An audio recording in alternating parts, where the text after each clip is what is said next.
ഇന്ത്യയുടെ ഇപ്പോഴത്തെ chief justice ആരാണ്? Good question. ഇത് കറണ്ട് അഫയേഴ്സിന് തീർച്ചയായും പ്രതീക്ഷിക്കാവുന്ന ഒരു ക്വസ്റ്റ്യൻ തന്നെയാണ്. തീർച്ചയായും അല്ല, ഇത് ഉറപ്പായും വരുന്ന ക്വസ്റ്റ്യൻ തന്നെയാണ്. ഇതിന് ഉത്തരം ആർക്കെങ്കിലും അറിയാമോ? ഇല്ലെങ്കിൽ എന്നാ പിടിച്ചോ. ഇന്ത്യയുടെ ഇപ്പോഴത്തെ ചീഫ് ജസ്റ്റിസ് ആണ് ജസ്റ്റിസ് സൂര്യകാന്ത്. അദ്ദേഹം ഇന്ത്യയുടെ 53ാമത് ചീഫ് ജസ്റ്റിസ് ആകുന്ന വ്യക്തിയാണ്. ഇനി ജസ്റ്റിസ് BR ഗവായി സ്ഥാനമൊഴിഞ്ഞതിനെ തുടർന്നാണ് അദ്ദേഹം ഈ പദവിയിൽ എത്തുന്നത്. ഇനി 2027 ഫെബ്രുവരി 9 വരെയാണ് അദ്ദേഹം ഈ പദവിയിൽ തുടരുന്നത്.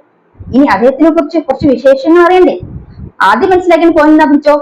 ഹരിയാനയിൽ നിന്നും ചീഫ് ജസ്റ്റിസ് പദവിയിലെത്തുന്ന ആദ്യത്തെ വ്യക്തിയാണ് ജസ്റ്റിസ് സൂര്യകാന്ത്. ഹരിയാനയിൽ നിന്നും ചീഫ് ജസ്റ്റിസ് പദവിയിലെത്തുന്ന ആദ്യത്തെ വ്യക്തിയാണ് ജസ്റ്റിസ് സൂര്യകാന്ത്. ഇനി 38ാമത്തെ വയസ്സിൽ ഹരിയാനയിലെ ഏറ്റവും പ്രായം കുറഞ്ഞ അഡ്വക്കേറ്റ് ജനറലായി അദ്ദേഹം നിയമിതനായി. ഇനി 2018 ഹിമാചൽ പ്രദേശിന്റെ ചീഫ് ജസ്റ്റിസുമായി അദ്ദേഹം സേവനമനുഷ്ഠിച്ചു. അപ്പൊ ഈ പോയിന്റ്സ് ഒക്കെ ക്ലിയർ ആയല്ലോ.